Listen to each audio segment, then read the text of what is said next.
The team at Santa Monica Studio put a lot of work into just like creating this sort of Norse world of God of War. And, you know, that extends to the trolls themselves. They have a unique language that they speak amongst each other. So there's actually, this big fella's actually saying something, I don't know what, but I'm assuming it's like, get out of my way, pesky insect.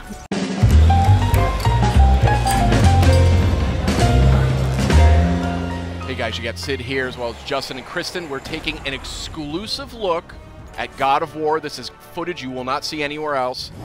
And this is a troll you won't see in any of the other footage out there either. That is a nasty looking fellow. These trolls, goodness.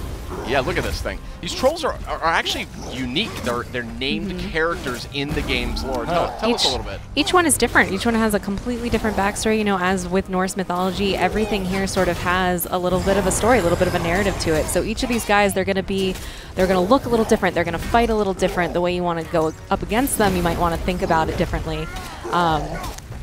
Yeah, this guy looks a lot meaner. He's a lot more aggressive than the other enemies that we've seen. Now, interesting fact, too, I mean, the team at Santa Monica Studio put a lot of work into just, like, creating this sort of Norse world of God of War. And, you know, that extends to the trolls themselves. They have a unique language that they speak amongst each other. So there's actually, this big fella's actually saying something, I don't know what, but I'm assuming it's like, get out of my way, pesky insect. But yeah. they got a bit of a chip on their shoulder because I think part of the backstory is that they've been betrayed by the gods, you know, and they have all these different cities and villages. And I'd be mad, too. They, you know, they're down to fight. Boy, this game just looks so good. Oh, some cool. Friendly pup. Oh, no. Never mind. You know, you're seeing just a different side of God of War with this game. That camera. The glowing eyes are an interesting touch there. Yeah. This camera, I think, is worthy of discussion because, I mean, this is a... It's seamless. It's like a one-cut game. They don't, like, cut to cinematics or cut to another character. Exactly. Yeah, and even the camera angle, it's a lot closer to Kratos, a more intimate camera there. Yeah, a lot more intimate, and really makes you feel like you're there, you know? Yeah, especially during combat, you sort of feel the impact of every hit. It sort of shakes just a little bit.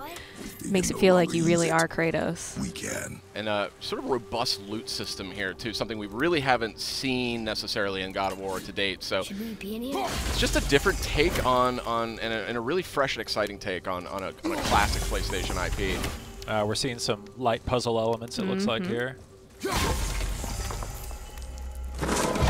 Nice. Notably, you don't have to mash the button to open chests anymore. And there's a lot of different kinds of chests. The animations are always different. Ooh, a purple thing. That's a way to enhance your health. Nice. So cool. I think so the more of those puzzles that you find, they're sort of higher level loot that you're going to find in those rune chests. Never leave me alone again. Yeah, these environments. Look at this environment. I mean, just so detailed. So this tickled me too.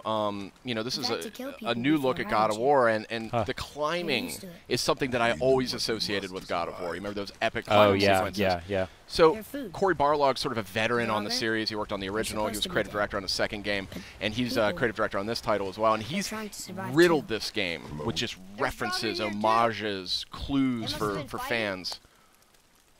I also just love these quiet moments though with Atreus, that as you're moving through the world, he's constantly, you know, commenting it with fresh eyes.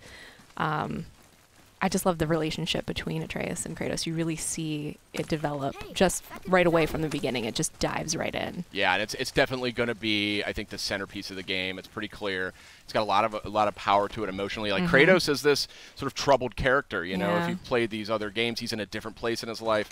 He's got a lot of responsibility in a way that he maybe hasn't had in the past. And you know, he has to struggle to like keep his temper, something he's not maybe known for exactly. So, really, really interested to see where they go with that in this game. Yeah, it's interesting. It feels a lot more open, a lot more kind of catered to taking your time and exploring. Absolutely. Kind of punctuated by the fast action sequences. Has this been here all this time? Just beautiful. Why don't you help me up there?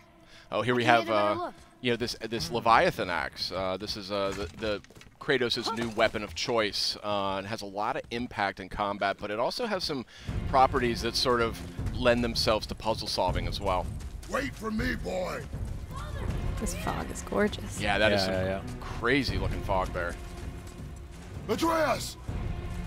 Well, hope you liked exclusive sneak peek here at God of War. This is footage you won't see anywhere else, and we are all dying to play it when it launches on PS4, April 20th.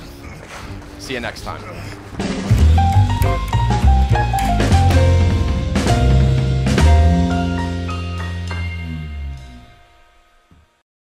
PlayStation